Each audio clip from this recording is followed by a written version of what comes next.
Police brutality is a subject that never seems to leave the news. There's too many instances, too many stories from around the country pointing to a larger abuse of state-sanctioned power. Some headlines bubble up to national attention, even those that don't will leave marks on the community where it happened. In Power, documentarian Yance Ford pauses today's top stories for a moment of reflection to ask, how did we get here? Ford, who investigated his brother's murder in the achingly personal Strong Island, takes a much more distant approach than in his previous film. This time, he's off-screen, but very much present, narrating the journey through this multifaceted issue. As a parade of academics, journalists, and police officers past and present unpack the images that have become too familiar, Ford uses their voices to illustrate just how deeply entrenched the problem is in our nation, retracing the origins of policing back to the 19th century when the military oversaw the indigenous population for the sake of white settlers. Slave patrols monitored the movement of black people, and deputized groups battled back striking lower-class workers. The documentary continues to show the evolution of policing, how wartime influenced police tactics, how after slavery ended, black codes gave white citizens the power to arrest their black neighbors, all of these small tangents that led to where we are today. Through straight-to-camera interviews, professors explore the various philosophical and sociological reasons why black communities were treated differently, and how that treatment was justified, how white privilege played a role in allowing once persecuted populations like Irish and Italian Americans the chance to move up in the social hierarchy by joining the ranks of those that once terrorized their communities, the effect of using violence as a tool for control and how it tips into fascism that may threaten our democracy. In addition to the many scholars and experts interviewed, Ford follows Charlie Adams, a black member of Minnesota's police force who struggles with the shortcomings of his profession and is affected by the violence he's witnessed in his line of work. He adds a personal perspective I haven't seen covered elsewhere on this topic. Adams gives a measured testimony, wavering between the emotional stories of young children losing their life to gun violence and matter-of-factly explaining the history of his line of work.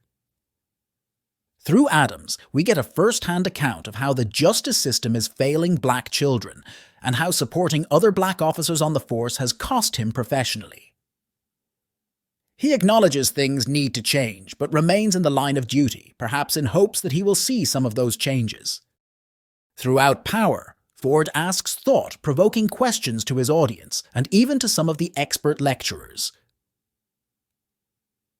When one of the speakers declares, "We allowed police to get away with brutality," Ford pushes back, asking who does "we" refer to. Our present-day selves did not sign off on centuries of inequality. It is something we have inherited. In another portion, Ford blurs or blots out some of the more fatal police footage. Do you need to see the moment of death to believe it? In another moment, he features a clip of a 1950 S-style police officer hugging his family as the audio of an incident of police brutality plays in the background, creating a jarring sense of cognitive dissonance between the images we have seen of police in the media versus the footage of brutality police would rather the public not see. The documentary is rich in archival material to match the speaker's insights, highlighting their findings and supporting their research. Ford shows clips from propaganda like the Ben Gazzara narrated The Police film and footage of the now public riot-squashing drills that form the basis of the similarly chilling documentary Riotsville, USA. He digs as far back as photographs from the Spanish-American War, silent films about criminals, and countless newsreels to show the deep roots of this topic.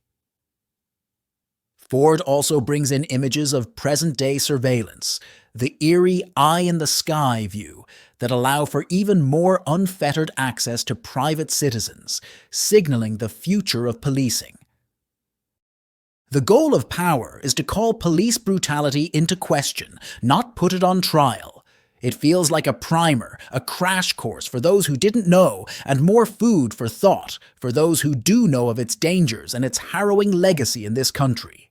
The documentary falls into the recent trap of breaking up the narrative into chapters, sometimes titled like Countersurgency or Violence Work, to highlight keywords in an upcoming speaker's quote as if it were outline notes from a class lecture.